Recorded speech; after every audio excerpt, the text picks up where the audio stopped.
Welcome back to the program. A very good friend of ours, Pat McManus from Rockin' Prevention. Big event coming up here in just a couple of months. I want to give you a heads up on it so you can make some game plans and get involved with the 10th anniversary of a very special event. But Pat, Rockin' Prevention, boy oh boy, what a change from 25 years ago. Well, you know, I was cute back in the day, and those days are over, man. I was just talking to Ted Stevens out front, and Ted is very good friends with Ray Johnson. Who we had on the program recently. Yeah, and Rockin' Prevention was founded by the Iowa Broadcasters Association, and it was guys like Ted in the early days. Yeah, look at the mullet you got going there. Oh, boy! But anyhow, long story short, the broadcasters really took a huge risk on me and started backing us.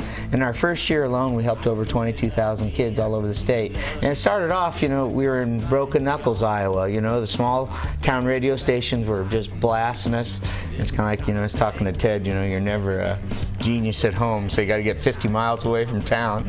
And you know, he was talking about irrational passion, and he talked about the Great Day Show being an irrational passion, and that Rockin' Prevention was an irrational passion. He paid you a lot of credit for really pushing and making this thing happen. And there's nothing like having your back against the wall, sitting in your house, trying to start Rockin' Prevention, going, oh, please, God, if this is a great idea gone bad, then please send me to the treatment center for great ideas gone bad, because I got my teeth in this thing, and I can't let go. And today we're 25 years old. We've been in 15 states. We've helped over 1.5 million kids using music and training high school mentors that use their positive influence to help, you know, promote the idea that we all need to encourage one another. We need to care for one another. We need to love one another and lift each other up and not tear each other down. We do bullying prevention, drug prevention, and character education, all through using songs as teaching tools. If you saw it, it'd just blow your mind. It's just really, really, it's a very realistic impact and believable thing that goes on between the high school mentors and the younger kids. It's so awesome. Now, you mentioned how many students have been touched by this program, and what's really amazing is 25 years later, we're hearing more people say, oh, I remember that when I was in school. Yeah, you know, what's fun is I'll be sitting there, some teacher say, Pat, I saw you in the 3rd grade.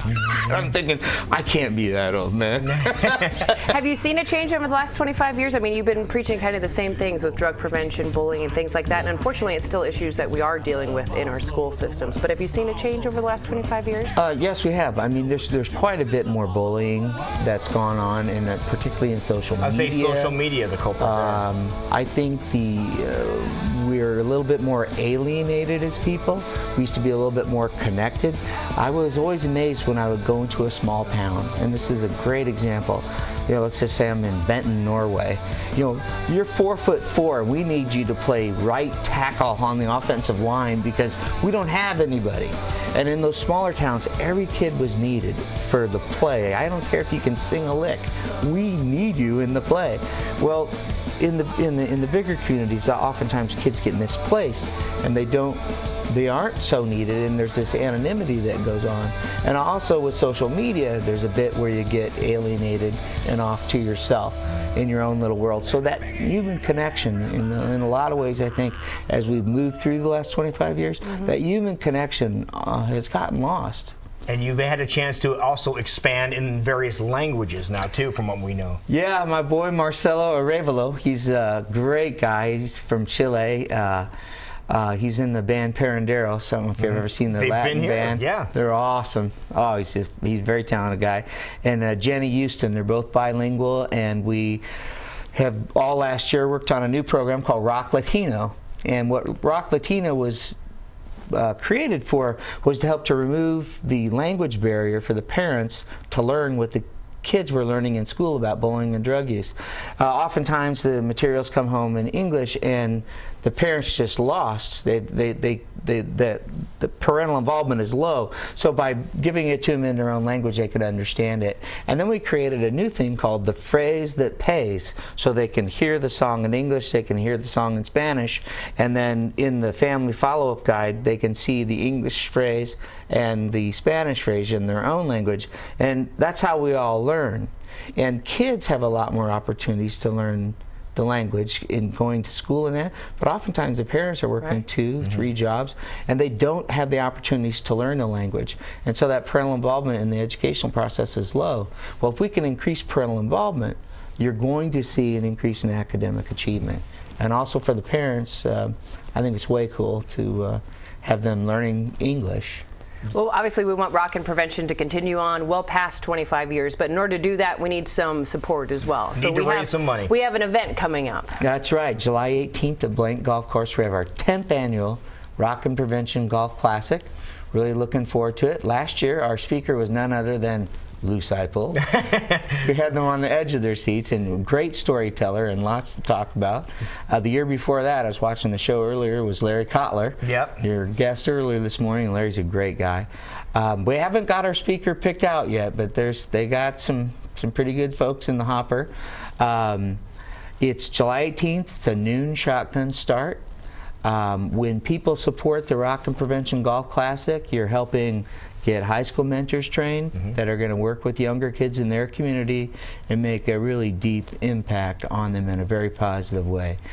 So not only are you helping the program, but you're really helping the heart and the soul and the connection that we create. A lot of programs are lobbying and kind of, a lot of out here in the public via big media campaigns, and we are a direct service. It's hand to hand, heart to heart.